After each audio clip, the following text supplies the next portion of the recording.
जय श्री राधे। हर हर महादेव। आज गुरुजी बची जा रही नंदीश्वर शिव महापुराण बिहार खगड़िया में छठवां दिन था। वह कथा संपूर्ण हो चुकी है। उस कथा की संक्षिप्त जानकारी, उपाय और पत्र हम आप तक पहुंचा रहे हैं इस वीडियो में।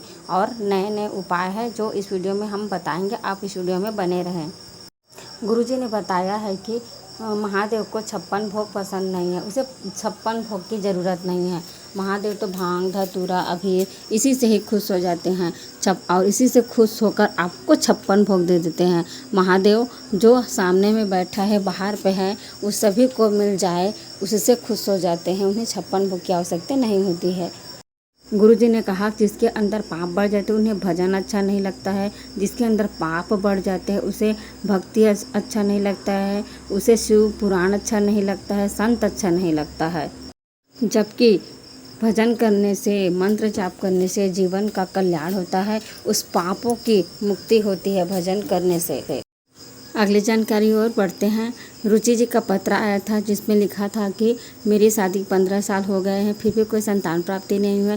मैंने डॉक्टर को दिखाया, कई हॉस्पिटल गए, फिर भी कोई लाभ नहीं हुआ।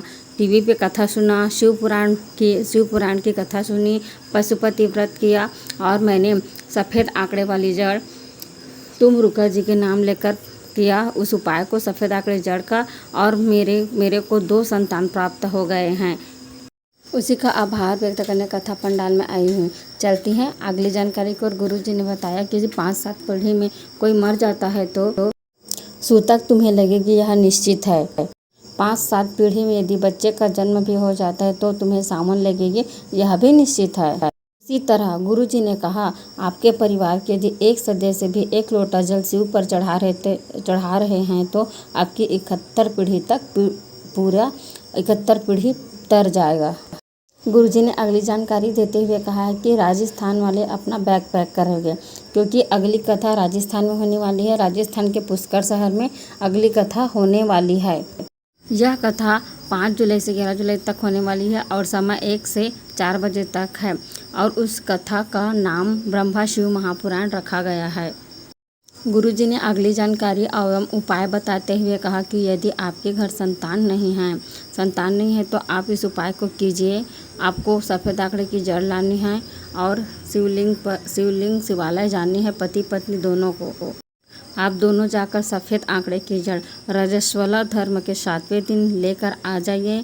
आकर शिवलिंग के ऊपर से 21 बार घुमाकर तुम रुका जी का नाम लेकर उसको लाल धागे का प्रयोग करते हुए पति पत्नी दोनों ही सामने रहे वहाँ पर, और अपने कमर में लाल धागे का उपयोग करते हुए उस जड़ को बांध लेने हैं और 1 लोटा जल शिवलिंग पर अर्पित करनी है।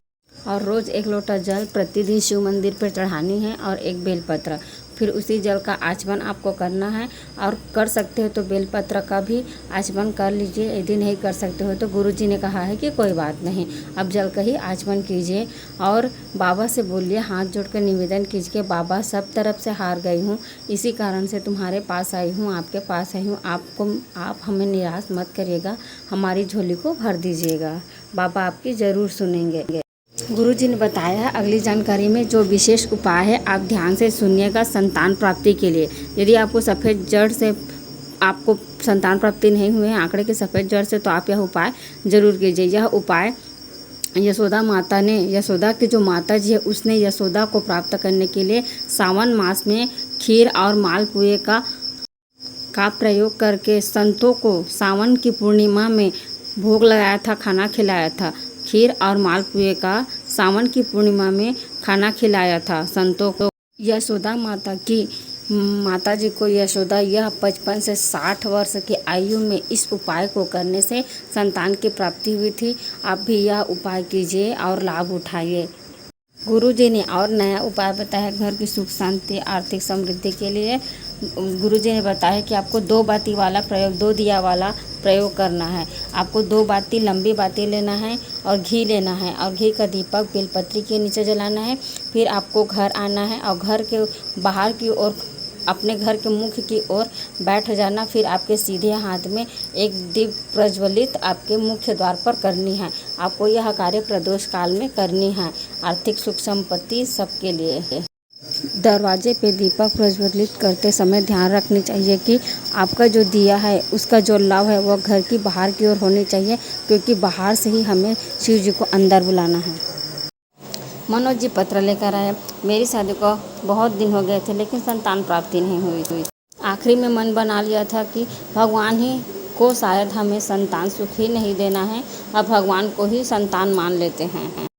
फिर कोरोना काल 2019 में मेरी पत्नी ने आपको जो शिव महापुराण हम टीवी पर सुनी और सुनते सुनते पत्नी को इतना विश्वास हो गया शिव पुराण पर, शिवहर वाले बाबा के कहने पर क्यों न एक बार सफ़ेद आंकड़े का जड़ का प्रयोग कर। और हमने टीवी में आपने जैसा ही बताया था सफ़ेद आंकड़े का जड़ का प्रयोग ठीक उसी प्रकार से किया और मैं 55 वर्ष की आयु पे आज पिता बन गया हूँ। उसी का आभार व्यक्त करने में कथा पंडाल पे आया हूँ। गुरुजी ने अगली जानकारी देते हुए कहा है कि आप शिवहर में कंकड़ संकट की पूजा कीजिए, कोई मना नहीं है। 1 कंकड़ की, 4 कंकड़ की, 5 कंकड़ की पूजा कीजिए, शिव मानकर आप पूजा कीजिए। लेकिन आप पूजा करने के बाद उसको वहीं छोड़ देते हैं, आपकी पूजा व्यर्थ हो जाती है, अस्त व्यस्त हो जाता है। किसी का पाँव लग जाता है तो आप उसको एक साइड में कोने में रख दीजिए। गुरुजी ने अगली जानकारी इस कथा में दी है कि हम आपको 1 लोटा जल चढ़ाने के लिए कहते हैं। आप शिवालय जाइए, 1 लोटा जल चढ़ाइए, उस जल का आचमन कीजिए और थोड़ा सा जल बचा के घर में सारे ओर छिड़क दीजिए और सबको घर के सदस्यों को पीने के लिए दीजिए, या फिर आपके जल के पात्र में डाल दीजिए। आपके उदर में जल रहेगा, आपके उदर में वह जल रहेगा तो कोई भी काल आपका कुछ नहीं बिगाड़ सकता, क्योंकि वह शिव पर चढ़ी हुई जल है। इस कारण से श्री शिवाय नमस्तुभ्यम, हर हर महादेव।